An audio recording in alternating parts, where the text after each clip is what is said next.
अजितदादांचा मृत्यू झालाच नाही. ते 6 महिन्यांनी परत येणार आहेत. श्रद्धांजलीचे बॅनर काढून टाका. अशा चर्चा तुम्ही सोशल मीडियावरती भरपूर ऐकल्या असतील. पण या विषयाची नेमकी सुरुवात कशी झाली? तर अमोल मिटकरी यांच्या वक्तव्यानंतर. अजितदादा वारले नाही. ही चुकीची बॉडी आणली आहे. अजितदादा आम्हाला सोडून जाणार नाही. अशा प्रतिक्रिया मिटकरी यांनी दिल्या होत्या. तसेच इंटरव्ह्यूमधनं देखील त्यांनी असंच भाष्य केलं होतं. पण हा विषय 2 गोष्टींमुळे हाईप झाला.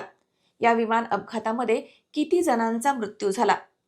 सुरुवातीला असं समजलं की या अपघातामध्ये 6 जणांचा मृत्यू झाला.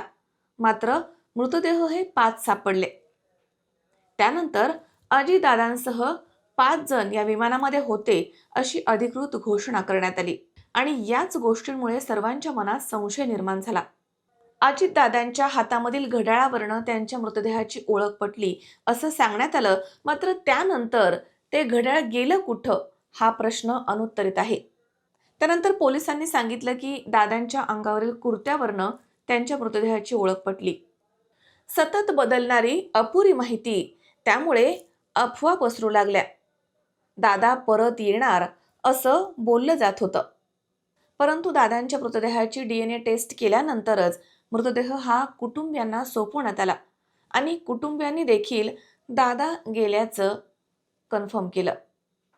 या घटनेसंदर्भात वेगवेगळ्या अफवा पसरत होत्या. मात्र आता या विषयाला पूर्णविराम मिळाला आहे. तुम्हाला काय वाटतं? कमेंट करून नक्की सांगा.